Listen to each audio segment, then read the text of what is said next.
Hello guys, it's me, Fed again, and we're back with a new vlog, and it's on the new PC actually. Uh, Sadly, I can't show it to you right now, and I haven't actually been able to record it. If you look over here, this is actually my brother's NAS, which actually just got built today. There's been a lot of issues with it, especially two motherboards not working, memory compatibility, so everything's got switched around. So let's talk a little bit about that. So if we go over here and we go over to what the first item that broke was the ASRock,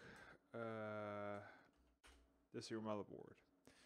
So this here is the C20. Let me actually just put that over here. Yeah, this here is the C20 2750D for I, which is, from what the looks of it, it's a great motherboard. You can see like it has plenty of ports for SATA connections. The blue ones are SATA 2, sadly. The other ones are SATA 3, so it has like the fastest connection. It has two memory slots. It has an onboard Atom chip, so everything was great. I got two boards out of the box, didn't work. They couldn't post. There was like a BMC, which is a a board test system that tests the full compatibility of the board if all the circuits are real. The great thing is also with this board, it actually has a connection to remote control the PC or the motherboard from an IP address.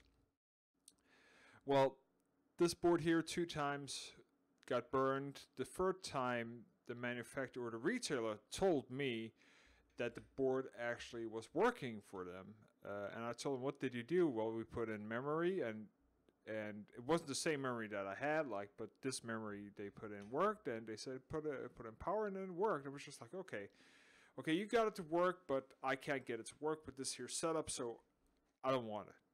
I have too many problems already with it, so forget it. So we had to find something else. We were locked in the form factor. I would actually, if I would have gone with something else, I would have gone with a little bigger form factor. But the problem is, we already had the case, and the problem was that the case is ITX, and there's not a lot of ITX motherboards out there, especially when you're talking about hardware that is compatible with FreeNAS and server-graded motherboards that is meant for a lot of connections, like for instance a lot of SATA connection or SAS connections. You have to be picky. So if you don't know them, Supermicro are server manufacturers, server motherboards and server manufacturers. They have many products out there. So Linus Tech Tip has done many things on them. These here are built to order servers pretty much. So they also do motherboards, and it's also fairly cheap motherboards. This here motherboard, which I chose, is built on the Skylake platform. So what I did was I told to myself, I told to my brother, okay, we're gonna build the same form factor. We need the same amount of memory, which is around 32 gigs. We upgraded the memory. This here is DDR4 memory in it now. It wasn't actually more. It was not more expensive because this here is not ECC error correction. There's no error correction in this memory here, which is actually recommended for server graded stuff, but this here didn't have it. And server graded stuff with ECC is a lot more expensive. The motherboards can go up to $1,000 and more for something like that. So we didn't want to go that route. So if we look at here, we went with the ITX, and we went with, let's see where it was, blah, blah, blah. I think it is, no, that's 64. Let me just get it here. There we have it. It's DDR3. Where is it? Didn't I take it? Give me a sec. We went with, was it that? Where is it? 8 gigs, 2 DIMM slots, 2 SATAs. No. Intel, this here, and ITX. Where is it? Is it a Q? It should be here. Q.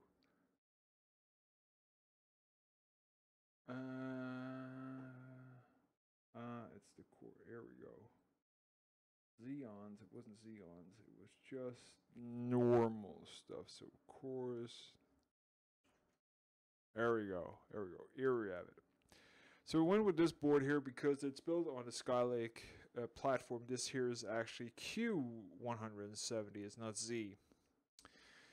The difference is it's not meant for overclocking pretty much, but it has the same, almost the same stuff.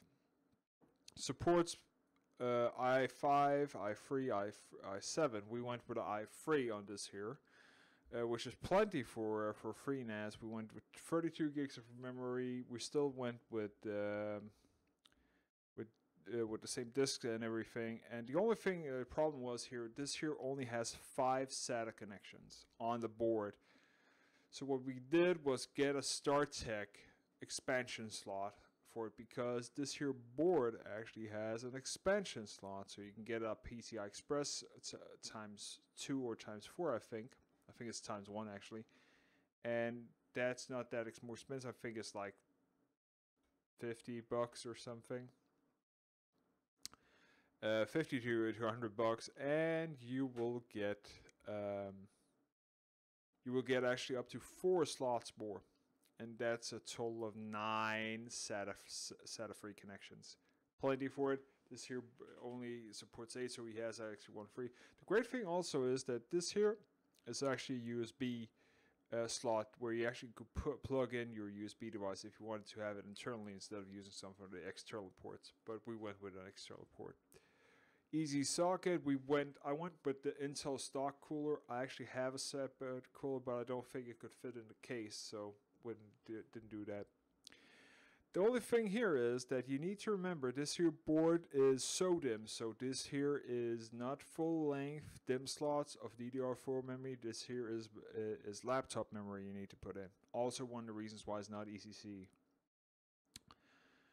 The other thing is, because this here actually has many power supply connection, that means it can actually be powered with a power supply that is not supplied, that doesn't supply a standard ATX, and that's why this label here, it can actually be powered by this one here alone, but this one is still a Molex, and you don't actually understand why there are Molex. Well, the Molex is actually for powering the SATA connection, so there's a lot of powering going on. I actually plugged everything in to make sure it has plenty of power. The power supply is a 450 watt, and it will no problem get this board running, including all the accessories for it. Already booted up. It's already installed. There are some problems. FreeNAS, if you're going with FreeNAS, and I will recommend that it's actually pretty easy to set up, has a couple of bugs you need to be careful of, be mindful of. First off, if you're using FreeNAS, the beta, if you want to go beta, you cannot at the moment install on a USB drive. That means that if you're using a USB drive to install a USB drive, that's the only way to actually install the OS on the USB drive, is actually not working. It actually breaks, at least on this here setup. Second is, if you're going with a lower version, I think I had the 9.3, it has the same problem also. The newest version, which is a 10 version, which is the one that I downloaded here, the 9.10, which is also, you need to remember, it needs to be free, 9.3 and above to actually support the Skylake platform, because of the Fedora kernel or the FreeBSD kernel that FreeNAS is built on. So through that, this here actually works. The only thing there is, even though it's a fast PC, for some reason it actually takes really long to actually install on the USB drive. Even though it's on the same bus and everything, it's just pretty long. You need to really be careful. There's a lot of forum posts on it, so just be in mind of that. After got it up, rebooted, plugged everything in. FreeNAS saw the drive. I even tested that the took one of the drive and plugged it into a port where I knew the expansion card was in. So that was already all the way also detected, and the StarTech.com card is actually supported by Linux anyway. So no driver issues at all. So this here setup is actually working. So that was pretty much the story with that. It's been a freaking nightmare with it. For my own PC, that's going to be in another video. I'm hoping to actually be able to shoot it this here weekend. I'm actually still on working until next morning. I have like night shift.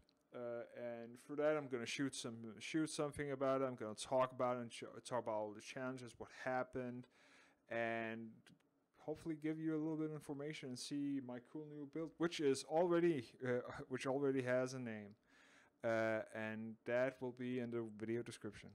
So thank you for watching, and please hit that like button, and also please hit that dislike button if you didn't like this video here. Leave a comment, follow me on Twitter, Flickr, and Instagram. And until next time, bye.